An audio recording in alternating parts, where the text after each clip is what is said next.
Hey there, Clay County Fair fans. Brian Bristow, Iowa Lakes Community College, back again for another Science Saturday. Today I'm stealing one out of the chemistry book, and I'm going to be showing you how we can separate the parts of a compound into some of their components. And we do this all the time in biology. Say, for instance, we were doing a DNA fingerprint. We would separate those pieces of DNA based on how big they are. And we get them to move, and big ones move slower than little ones, and so it separates them by size. Today, I'm going to show you a tech we use, and we call it chromatography.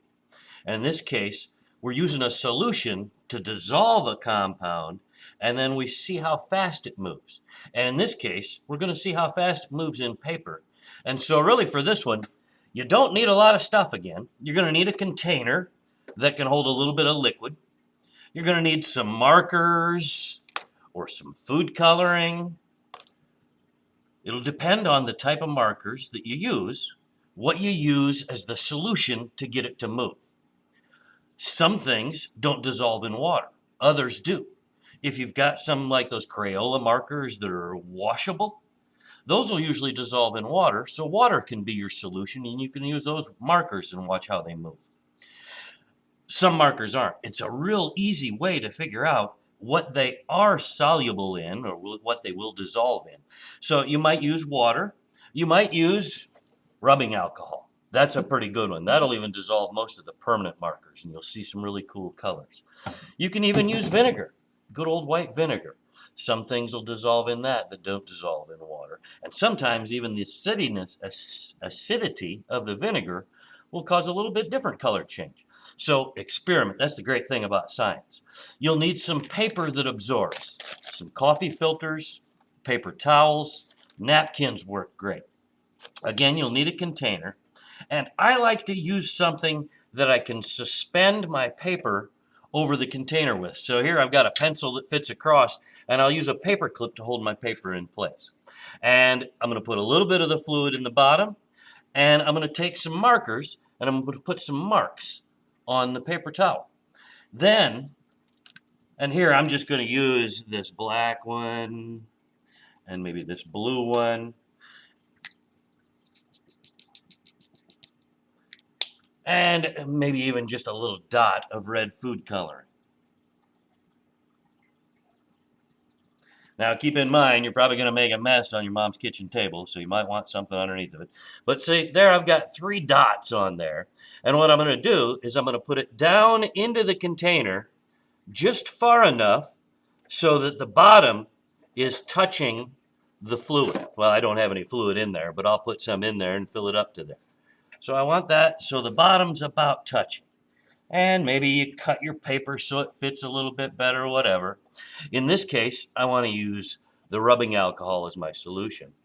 So I'll dump that in back here, and I don't want to fill it all the way up to the dots. I just want it so that it is touching the bottom of the paper towel. And then this absorptive paper, as it sucks up that solution, and in this case it's alcohol, it's going to move up the paper towel. And along with it, it's going to carry some of that ink or the food coloring or whatever I used along the way. Now, that takes a while. I'm not going to take a lot of time to show you how what happens with this particular batch, but I'll show you a few of the ones I did earlier. This one was a couple of different colors of food color. There was some blue, some green, some red, and some yellow. And you can see the blue and the green aren't just blue or green. In fact, if you know your colors, mix yellow and blue, you get green. When I separate it out, the green is now just yellow and blue. The blue had some red and some blue both. The red probably makes it a darker blue. You can even have some fun, mess around, put a few dots, and then drip your solution into the middle of, say, a paper towel or a coffee filter. Here's one I did with just 3 markers. That was a black, a blue, and a red. The black really wasn't all that black. It had a lot of purple in it. Experiment. Use different solutions. Try alcohol, try vinegar, try water. If you don't know whether that particular marker is soluble in your solution, here's a quick way to find out. Got that? I'll make 2 dots with this blue marker. Now here I've got a little bit of water. And I'm going to put some water on there and see if any of the blue runs.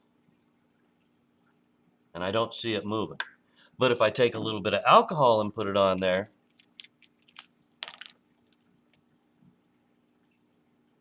the blue runs. That marker's soluble in alcohol. So alcohol would be what I'd want in the bottom of my container.